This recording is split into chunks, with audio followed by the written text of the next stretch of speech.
Assalamualaikum warahmatullahi wabarakatuh. Perkenalkan, nama saya Dari Sinastia dari Program Studi Pendidikan Bahasa Indonesia semester 2. Pada kesempatan kali ini saya akan memaparkan materi pada tugas UAS mengantar teknologi informasi dengan dua materi sekaligus. Yang pertama ada e-learning, yang kedua ada perangkat keras atau hardware.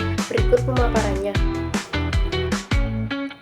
Pengertian e-learning atau electronic learning adalah proses pembelajaran yang memanfaatkan teknologi informasi dan internet sebagai media untuk menyampaikan materi, berkomunikasi, serta melakukan evaluasi pembelajaran. Dengan e-learning, kegiatan belajar dapat dilakukan kapan saja dan di mana saja. Berikut ada tujuan e-learning.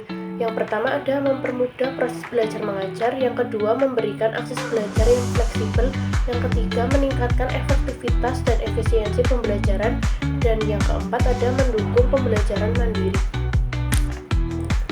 Ciri-ciri e-learning.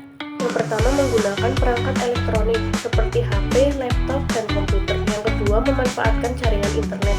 Yang ketiga materi tersedia dalam bentuk digital berupa video, PDF, modul, dan lain-lain. Dan yang keempat, terdapat interaksi antara guru atau dosen dan peserta didik melalui platform online. Berikutnya ada jenis-jenis e-learning. Yang pertama ada synchronous learning atau pembelajaran sinkron, dilakukan secara langsung atau real time. Contohnya Zoom Meeting, Google Meet, Microsoft Teams. Yang kedua ada asynchronous learning atau pembelajaran asinkron, tidak dilakukan secara bersamaan, serta dapat belajar sesuai waktu masing-masing. Contohnya ada Google Classroom, Moodle, dan video pembelajaran. Berikutnya ada kelebihan e-learning. Yang pertama, belajar lebih fleksibel. Yang kedua, menghemat waktu dan biaya. Yang ketiga, materi mudah diakses kembali. Yang keempat, meningkatkan kemampuan menggunakan teknologi. Dan yang kelima, mendukung pembelajaran secara mandiri.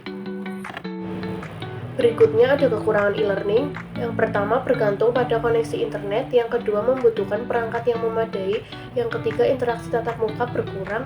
Yang keempat, membutuhkan disiplin dan motivasi belajar yang tinggi. Pada selanjutnya ada contoh platform e-learning. Yang pertama ada Google Classroom, Moodle, Google Meet, Zoom, Microsoft Teams, dan Edmodo. Selanjutnya ada manfaat e-learning. Yang pertama ada memudahkan guru atau dosen dalam memberikan materi dan tugas. Yang kedua memudahkan peserta didik mengakses materi kapan saja. Yang ketiga mempermudah proses penilaian dan evaluasi. Dan yang keempat mendukung pembelajaran jarak jauh. Kesimpulan dari e-learning. E-learning merupakan sistem pembelajaran berbasis teknologi yang membuat proses belajar menjadi lebih fleksibel, efektif, dan mudah diakses. Meskipun memiliki beberapa keterbatasan, e-learning menjadi salah satu inovasi penting dalam dunia pendidikan karena mampu mendukung kegiatan belajar kapan saja dan di mana saja. Selanjutnya yaitu pada materi kedua yaitu ada perangkat keras atau hardware. Perangkat keras atau hardware adalah semua bagian fisik dari komputer yang dapat dilihat dan disentuh secara langsung. Hardware berfungsi untuk menjalankan proses input, proses data, output, dan penyimpanan data. Contoh perangkat masukan atau input ada keyboard, mouse, scanner, mikrofon, dan webcam.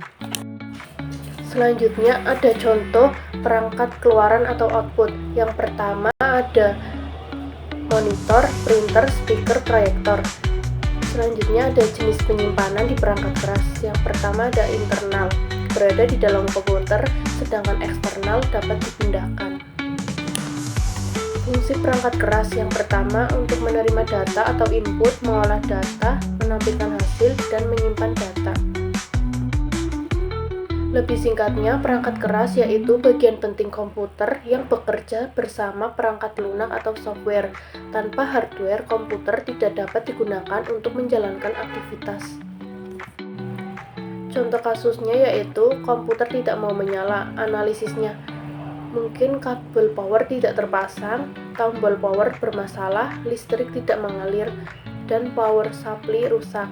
Solusinya yaitu dengan periksa kembali kabel dan stop kontak, dan yang kedua pastikan sakelar power supply aktif. Perangkat keras telah berkembang sejak manusia mulai menciptakan alat bantu untuk menghitung. Seiring kemajuan teknologi, hardware berubah dari alat yang sangat sederhana menjadi komponen komputer modern. Perangkat keras dikelompokkan menjadi input device. Ada keyboard, mouse, scanner, dan webcam. Selanjutnya ada processing device, ada CPU, motherboard, dan RAM. Selanjutnya ada storage device, ada HDD, SSD, dan flash disk. Dan yang terakhir ada output device, monitor, printer, speaker, dan proyektor. Kesimpulannya yaitu hardware tanpa software itu ibarat